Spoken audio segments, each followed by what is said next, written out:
আমাদের প্রত্যেকের একটা কার্ড আছে, ন্যাশনাল আইডি কার্ড। আমরা বলছি ওই একটা কার্ডেই সকল কিছু সমাধান হয়ে যাবে, আর কোন প্রতারণা কাজ লাগবে না।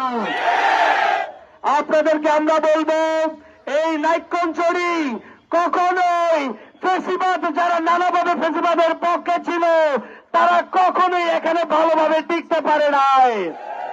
এই নাইক্ষ্যংছড়িবাসীকে কখনো কেউ দমায় রাখতে পারে নাই। ব্রিটিশ সরকারের আমলে নাইক্ষ্যংছড়ির বিপ্লবী জনতা সব সময় বিপ্লবী ছিল, বিপ্লব করে গেছে। আপনাদেরকে বলবো, এখানে নানাবিধ লোক নানা কথা বলে, নানা কথা বলবার চেষ্টা করে।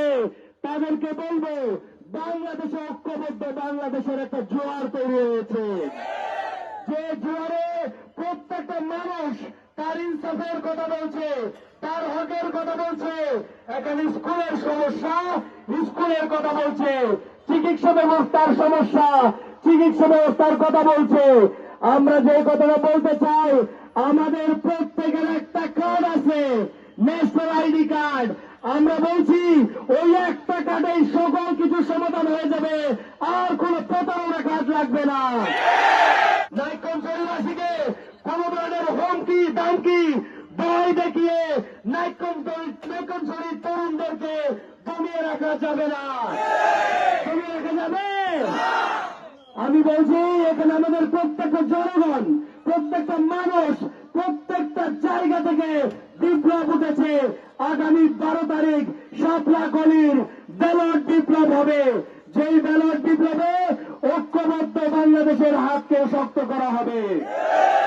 প্রিয় ভাইগণ, প্রিয় বিপ্লবীগণ, আপনাদের সবাইকে বলবো, আমাদের আজকের যে বাংলাদেশ, যে নতুন বাংলাদেশ বিনির্মাণে, সেই বিনির্মাণে আমাদের আর ঘরে থাকা যাবে না।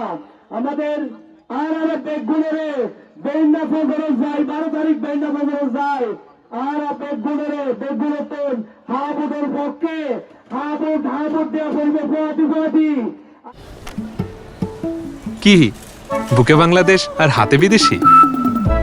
এই যে হোয়াইট প্লাস প্রো সেনসিটিভ স্কয়ারের আরেকটা জিনিস এরা গায়ে বক্তৃতা থইলাম, ইয়ার কি জেলে বুঝে মনে মনে তারে বুঝে পারে হবে। সব এখনই আমার ঐক্যবদ্ধ বাংলাদেশ তোমার মনের হতা দিনের হতা নয়া গড়িতে আর হইল অন্য হলেও যাবতীয় করিবে।